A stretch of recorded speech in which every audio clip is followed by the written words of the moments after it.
أعوذ بك من يوم لا حياة فيه ومن نوم لا راحة فيه.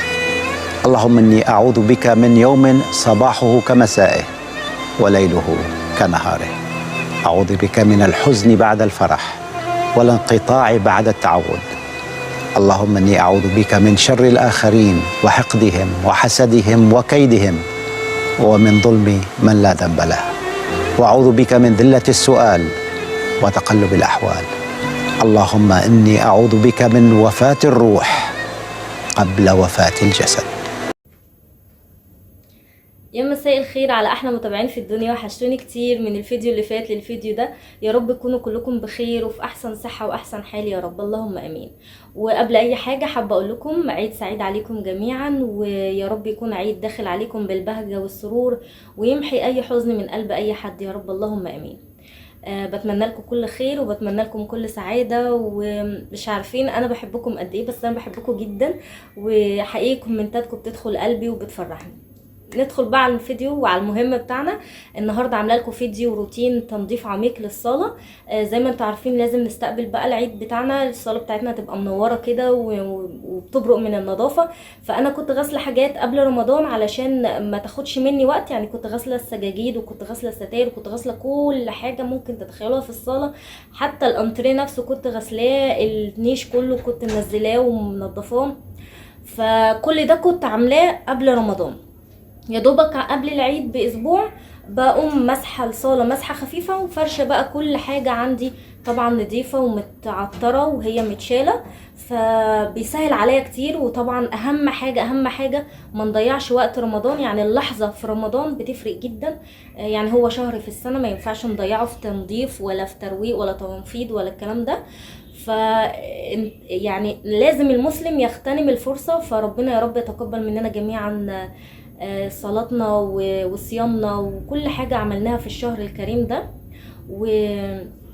بس فحابة بقى اوريكم او اشارككم معايا الروتين ده، بما ان انا حسيت ان في اقبال على الروتين والناس حابة انها تتفرج على الروتينات اكتر من الوصفات، فهنشكل في المحتوى بتاعنا وهيبقى بين ده. المهم بقى رمضان خلص وداخل علينا العيد، فكل سنه وانتم طيبين. اللي لسه ما عملتش اي حاجه في شقتها او كان عندها اي ظرف ما لحقتش تنظف قبل رمضان، ما لحقتش اي حاجه، شغلي الروتين ده جنبك وتنشطي كده وابدأي بسم الله وتوكلي على الله، وابدأي كده بحتى اللي تقدري عليه، مش لازم غسيل سجاجيد. فبما ان هما ملهمش يعني ما بنستخدمهمش، وانت بتغسليهم مش لازم تدعكيهم بالليفه علشان ما يتجرحوش او كده. البريل مع الخل بيخليهم يلمعوا زي ما انتم شايفين وهتشوفوا دلوقتي عن قرب. يا رب لا تجعل سعادتي أو حاجتي بيد مخلوق من عبادك، ولا تجعل ضعفي أو انكساري إلا لك وحدك. يا رب لا تحوجني لأحد ولا تجعلني عبئا على أحد، واجعلني غنيا بك عمن سواك. يا رب لا تريني عيبا في نفسي كرهته وبغضته في غيري، واجعلني ممن يرون عيوبهم ويصلحونها ولا يدافعون عنها. يا رب إني أستودعك لساني فلا تجعله يغتاب إنسانا ولا ينطق كذبا ولا يقول قولا أندم عليه يوم ألقاك. يا رب لا تجمعني بمن يضمر الشر لي، لا حلما ولا صدفة ولا واقع، ولا تشغل عقلي بما يقلقه، ولا قلبي بمن لا يرحمه، ولا وقتي بما لا ينفعه. وكن لي وكن معي، واجعلني بك أقوى وبك أغنى عن العالمين. يا رب لطفك وعفوك ورحمتك ومغفرتك ورضاك اول حاجه معايا هنا بقى في الروتين بتاعي هنشيل الستاير كلها واحده واحده كده، وهنبتدي نغسلهم. هم اول حاجه طبعا الشيفون ما ينفعش يتغسل مع الحاجات مع الستاير القطيفه، كل حاجه بتتغسل على حده. انا هوريكم انا بغسل الستاير القطيفه بتاعتي ازاي علشان احافظ على لونها وعلى زهوتها كده. وهبتدي برضو بعد كده اشيل البياضات بتاعه الكنب كلها والمفارش وكل حاجه عايزه تتغسل هغسلها. طبعا هي باين في الكاميرا ان الحاجه نظيفه وما فيهاش حاجه، بس لا التراب كان مغيم على المكان، فانا عشان كده ما بخليش الاولاد عندي يقعدوا في الصاله كتير وما بيبهدلوش كتير فيها، فالحاجه لنوعا ما مش متوسخه قوي. وده المعطر بتاعي اللي بستخدمه، وفي برضو معطر فريدة اللي هو بالعود برضو بيبقى حلو جدا. دول افضل نوعين يعني ثابتين وكده. هبتدي بقى اشيل المفارش بتاعه الجزامه ومفارش الترابيزات وكل حاجه. هنا هوت خلاص لميت كل حاجه هتتغسل والستاير. وهنا بقى بكون بملى البانيو بتاعي على الاخر واحط فيه كيس برسيل جل وكيس كلوروكس الوان. الحاجتين دول او المسحوقين دول بالذات بيخلوا اللون الغامق او اي ستاير غامقه او قطيفه بجد مزهزهين، وما يبقاش فيهم رواسب للاريال ولا بقع ولا حاجات جير كده من الاريال لو بتستخدميها، فلا دول احسن حاجه. ويا سلام لو في دوني كمان. نيجي بقى هنا للجزامه بتاعتي. هنا انا صبنتها كلها ومسحتها، وطبعا كان هي عباره عن رف واحد كده. خليت جوزي ربنا يبارك له جاب النجار وجاب وعمل لي ليها رفين كمان، علشان الحاجه لما تتحط ما يتحطش فيها حاجه. طبعا كنت بحس بمعاناه جامده وانا جايه اسحب اي كوتش او اي بوت اي حاجه، فكده كل حاجه تحط في رف لوحدها ويتسهل علينا في الاستخدام جدا، وخصوصا ان في كوتشيهات فاتحه ابيض وبينك ممكن توسخوا، فكده افضل. وفرشتهم وفرشت المفارش ورصيتهم زي ما انتوا شفتوا كده. وهنا بقى السجاجيد دي طبعا كان ليها يوم لوحدها.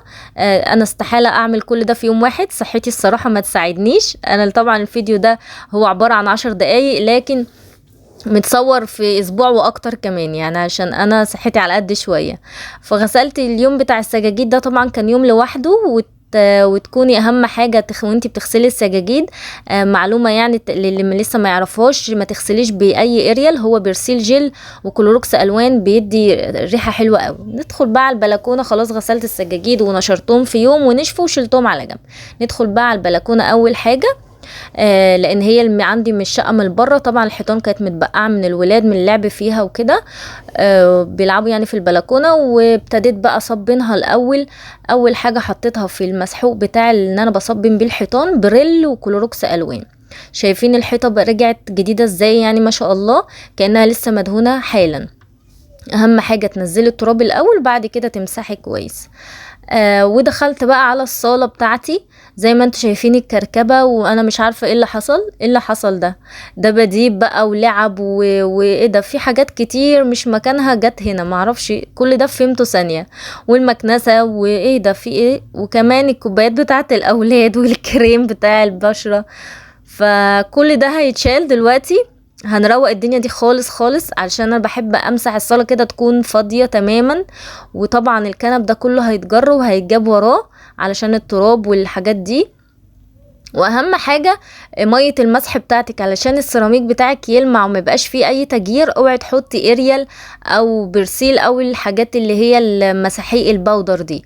هو لو عايزه تستخدمي حاجه تطلع ريحه حلوه، عندك يا بريل يا برسيل جل وكلوروكس الوان.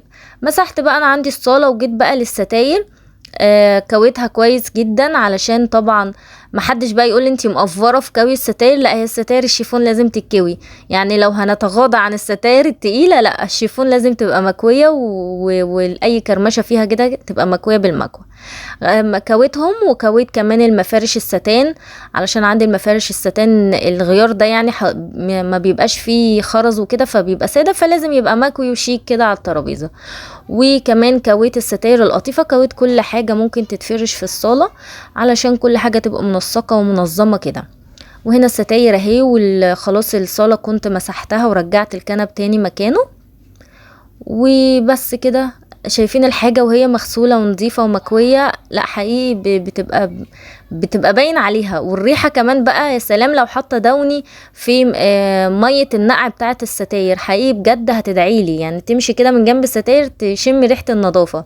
وهنا خلاص كنا وصلنا لنهاية الروتين بتاعنا. يا رب اكون كنت خفيفة عليكم ويكون الروتين نال اعجابكم، وان شاء الله انتظروني في روتينات جديدة. بس قبل اي حاجة بقى ما تنسيش تعملي لايك للفيديو، ولو انتي لسه اول مرة تشوفي القناة بتاعتي ما تنسيش تعملي سبسكرايب للقناة وتفعلي زر الجرس على الكل علشان يجيلك اي اشعار باي فيديو انا هنزله.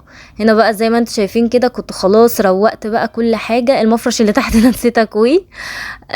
وخلاص كل حاجة اتفرشت والبيضات كمان، وكل الستائر اتعلقت، وحتى كمان التكييف جوزي ربنا يبارك له كان غسله علشان استعداد بقى داخلين على الحر بتاع الصيف. وكل سنة وانتم طيبين، عيد مبارك عليكم جميعا، وان شاء الله يكون عيد سعيد عليكم. بس كده، وقولوا لي بقى تعليقاتكم وآرائكم في الكومنتات، علشان انا ببقى سعيدة بيها جدا. حتى لو تعليق سلبي انا بتقبل كل الآراء. واشوفكم في فيديو جديد وفي روتين جديد او وصفة جديدة، واسيبكم في رعاية الله وحفظه، والسلام عليكم ورحمة الله وبركاته.